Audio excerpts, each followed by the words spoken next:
ભવાની દાસે ગુરુ મહારાજ જોધલ પીરને પૂછ્યું, બાપુ આ વિશ્વ બ્રહ્માંડ 14 બ્રહ્માંડની વાત કરી ને મને, પણ ગોદડ મહારાજે 21 બ્રહ્માંડની વાત કરી છે. ખટશાસ્ત્રના 18 પુરાણો અને 21 બ્રહ્માંડ વિસ્તારા. 4 વેદ તો બ્રહ્માજીના હાથમાં ભણતા હતા તો સાહેબથી ઊંથી ન્યારા તમે ભરમે પદ ભૂલો ગમારા તમે પ્રેમથી જોઈ લ્યો પ્યારા.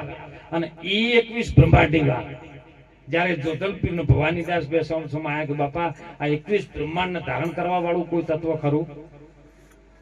એટલે જોધલપીરે એમના શિષ્યને કીધું કે હા, એવું એક પરમ તત્વ છે. કેવું પરમ તત્વ? એમને તત્વ કીધું. અને શિષ્ય શું કહે છે ખબર છે? અરે નથી એ તો તત્વ, અરે નથી એ તો તાર, એ નથી એને તાર, નથી એને તત્વ કે નથી એ તો તાર, એ નથી એને તાર.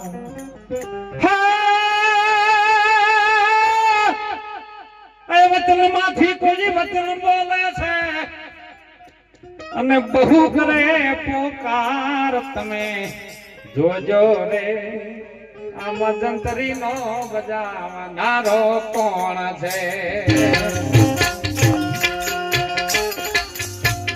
એ તમે જોજો રે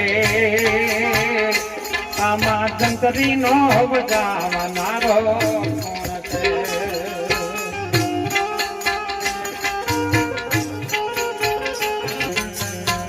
અને ત્યારે શિષ્યએ કીધું કે બાપા આ તો તાર નથી ને બહુ વચન ની અંદર પોકાર કરી રહ્યો છે, તો કદાચ આ ભૂમિકા ઉપર રહીને મારો જોવું હોય તો જોવાય ખરું? તો સાહેબ એના ગુરુ મહારાજ બોલ્યા,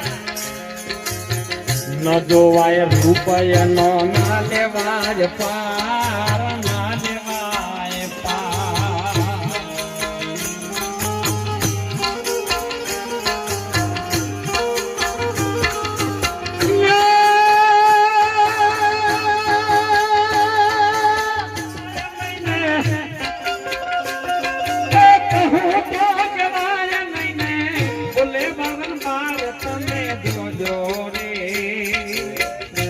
આમાં જંતરી નો બજાવનારો કોણ છે? તારી કાયા નો ચલાવનારો. કે આ તો કોક વચન માંથી વચન બોલી રહ્યો છે અને બહુ કરે છે પોકાર. કારણ કે વચન હાર ને વચન પ્રહાર અને વચન કી સબ હે ઢગઢેરિયા. કોઈ વચન માંથી વચન ની ખોજ કરી આપે ને યહી સદગુરુ મેરિયા, એને હું સદગુરુ માનું. આપણે બધા બોલે વચન જ છે, પણ વચન ખરો કયો ને એની ભૂમિકા જયારે સમજાઈ જાય ત્યારની વાત. અને ઈ વચન ઉપર જયારે આવે ને તો સાહેબ તમે એમ કહો કે પડદો અડધો કલાકમાં હળગવાનું ચાલુ થાય. પડદો હળગે ના, કેમ હળગે? હે, ઈ વચનની ભૂમિકા છે. આ તો એક ઘોડાના ને ગધાડા ને 2 જણાને ભાઈબંધી થઈ ગઈ. આમ હકીકતમાં થાય નહીં આ 2 જણાને, પણ ભૂલથી થઈ ગઈ. કળિયુગ છે મહારાજ. અને એમાં ગધાડે કીધું ઘોડાને કે ભલા મોણો તમે તો 1 કલાક જો ખારા પ્રોગ્રામમાં જો તમે તો સારું સારું જમવાનું મળે, ગરદણી ચણા મેલે, ગાડીમાં લઈ જાય, ગાડીમાં લાવે, કેટલી સારી સગવડ કરે. અને મને તો ગરદણી મોટી મોટી ગુણે ઉપડાવે, ખાવા માટે હો આલે શેરડીને હોતા. અને એ 2 તો કમારીને મને તો તગડી મેલે ઉકેડામાં જતા રહે અને એ જઈને ચરતા હોય. પણ કોક દિવસ તમે ભાઈબંધ થયા છો તો કોક દાડો સારું સારું ખાવા તો લઈ દો. કે ભલા મોણા હું લઈ જઉં ખરો, પણ તું ભૂમિકામાં રહી કે નહીં. એટલે કે ભાઈબંધની તો લાજ રાજ થોડીક. અને સમય બન્યો સાહેબ ઘોડો કે હેડતા એક દાડો જઈએ. મારા હાથ મારો મહારાજના ખેતર જેવું શેરડીનું ખેતર ઊભું છે અને ત્યાં 2 જણા હાર્યા જતા રહ્યા. ઘોડો કીધું આપણે જતા જતા રહો, પણ તારે એ ખાધે જવાનું, પ્રેમથી બોલવાનું, પ્રેમથી જે મળે આરામથી ખાવાનું, બોલવાનું નહીં. એટલે બરાબર શેરડીઓને કોઈ દિવસ જિંદગી ભાળી જ નથી. ગધાડો ચોથી ભાળે. એટલે શેરડીના ખેતરમાં 1 હોઠો ને 2 હોઠો કાઢા. અને પછી કે ભાઈ આપણને ટક્કર ચલાતી નહીં, આપણને ભૂંકવાનું થયું છે. એટલે ઓયને પાડી રાડ તે હોમે ઘર ધણી મૂંઝ્યો તો હાથ ગોઠાળી લાકડી લઈને આવી. હવે ઘોડો પાડી ગયો, ઘર ધણી જાજો છે, નક્કી આપણને મારશે. એટલે ઘોડે દોટ મૂકી સાહેબ અને વાડ હતી ને ઠેકીને બહાર નીકળી ગયો. પણ ઓલ્યો ગધાડો પાછળ ને પેલો ઘર ધણી નજીક આવી ગયો, લાકડી ચોડવાનું ચાલુ રાખ્યું. એટલે પેલો કૂદકો મારે ખરો, પણ કયા પગેથી? પાછલા પગેથી. એટલે પેલા ઘરધણીએ દેહ કરીને લાકડી, એટલે ઓના પગ થોડાક આમ ભાઈજા જેવા થઈ ગયા. એટલે ઘરધણીને દયા આવી કે જવા દેવાનું, ગમે તો પગ ભાઈ જાય હમણાં મરી જાય અને હત્યા લાગશે. થોડી વાર થયું, ઘરધણી જતો રહ્યો. પેલો ગહેડા તો બહાર નીકળ્યો ને ઘોડાને કે ભલામણો ભાઈબંધીનો આવો વિશ્વા રખાય? જરાય આમ તમારા ઉપર હવે વિશ્વા ન રખાય. કે કેમ? કે તમે મને લેવા ના રહ્યા, પણ કે ગોડા તાર ભૂંકાય નહીં ને, પણ કે હવે મારાથી ભૂંકાઈ ગયું, પણ તાર ઘર ધણી આવીને મને મારતો તાર લેવા તો આવવું પડે. એટલે પણ કે હું કૂદ્યો તેમ મારી જવું પડે ને કૂદકું, કે પણ તમે આગલા પગે કૂદ્યા હતા અને અમારી હાથ પેઢીએમાં કોઈ દાડો આગલા પગે કૂદ્યા નથી. તો હવે મારે જેવી રીતે આગલા પગે કૂદવું? આ તો સાહેબ આપણે આમ ભક્તમાં ભજનમાં આવે છે ને, તો આ જેમ આજ કેવલરામ મહારાજ આગલા પગેથી કૂદીને આ માયાની વાડને ઠેકીને બહાર નીકળી ગયા ને, એમ કદાચ આપણે ગુરુ મહારાજના શિષ્ય હોય અને ગુરુ મહારાજનો વચન તો કદાચ શિરના છાંટે લીધો હોય ને, તો આ માયાની વાડ કૂદીને બહાર નીકળી જાય ને તો મોજ કરી શકે, ન કે હોઠા ખાઈને મરી જાઓ. એટલે જાગી જાજો વેલાસર.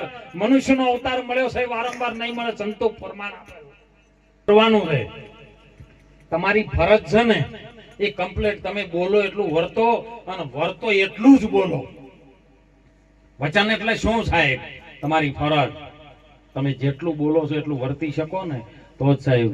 એટલે કીધું સંતોએ સમયકાળ વયો જાય છે, અને જ્યારે આ શરીરનો છોડવાનો ટાઈમ થશે ને ત્યારે મહાપુરુષો સંતો કહે છે, બહુ પ્રમાણ આપ્યા છે કે કદાચ વચ્ચે ગમે એટલું હશે ને તો છેલ્લી ફિલ્મમાં એન્ડમાં બધું આવે, ખબર છે ને? પણ પડદો કેવો છે? પડદાની ભૂમિકામાં તમે જતારો દઈએ કશું આવતું. પિક્ચરના થિયેટરમાં જોય એટલે પડદામાં આગ લાગી હોય, પણ પડદો કોઈ દાડો લાગ્યો? ગોળીઓનો ભડાકા થતા હોય, અટોમ બોમ્બ ચાલતા હોય ને આગ લાગી હોય, પણ પડદાનું કોઈ થયું? ત્યાં વરસાદ વરસ્યો હોય, બ્યાર મેઘ ખોડા થઈ ગયા, નદી નાળામાં પાણી આવ્યું, પણ વરસાદમાં કોઈ પડદો ભીંજાણો પિક્ચરનો? तो गोली में मारो तो पर्दा हूँ हरी कोदाड़ो आई एवा पर्दा तो पर्दे में रहने दे, पर्दा जो खुल गया तो भेद। आ तो अनादिनो सनातन धर्मनी संस्कृति ने जिदाड़ पाठ मोड़ता ने इधर संतो कहता पर्दे आवोन पर्दे जाओन पर्दे करो कमाई। ए पंच महेश्वर जो आज्ञा आपे ने तो आऊं पर्दानी मोय ई पर्दानी मोयनी वात तो गुरु महाराज ना चरणे जोन जारे तन मन धन समर्पित करो अने शीश जारे गुरु महाराज ना चरणों में समर्पित हो। समर्पण भाव એટલે કશું રે નહીં એમ નામ, અને અર્પણ કરો તો અડધું આપીને અડધું રાખ્યું એવું ફેર છે જમીન આસમાનનો। અને સમર્પણ કર્યા પછી સાહેબ કેવલ તમે રહો, તમને ઉભા રાખે ગુરુ મહારાજ વચનની ભૂમિકામાં, અને વચન તમે સેવન વચન ધોઈને પીવો ને તો એનો બેડો પાર। નહીતર સાહેબ તોરલ જેવા સતી કીધું જેસલ કરી લે વિચાર માથે છે જમ કેરો માર। આ તો બધો સપના જેવો છે संसार। ए आवो जेसलराय आपणे प्रेम थकी मळीए अने सद्गुरु कोई आवा पूरा होय ने त्यो जईने आपणे पूरा होय त्यारे हो। चोक चोक अधूरा छी એટલે तोरले पूरा कीधुं। खूब धारा चलो साहेब, હું તો પહેલી વખત મારા આવવાનું પણ મને સંતોષ ભારે બહુ આનંદ થયો કે આવા સંતો સાહેબ। અમે તો ઘણી વખત મહારાજને બધા ભેળા ભજનમાં મહેસાણાની અંદર ઘણી વખત ભેળા થયા છે, અને આવા સંતોનો દર્શનનો લાભ આજે કેવલરામ મહારાજે આપણને અપાયો છે ને। કંઈક કેવલરામ કરે છે ને એવું શીખજો, કેમ કે તમે જે કરેલું છે ને તમારા હંગાય છે આવશે। કન સોરું ને કન વાસરું ને કન માને બાપ, અંતે જાવું છે તારે એકલું ને હાથે પુણ્ય ને પાપ। પણ કદાચ એક જણો ટૂંકું દ્રષ્ટાંત કરીને આપણે વાણી વિરામ, કારણ કે મહાપુરુષોનો આપણે સંતોનો લાભ લેવાનો।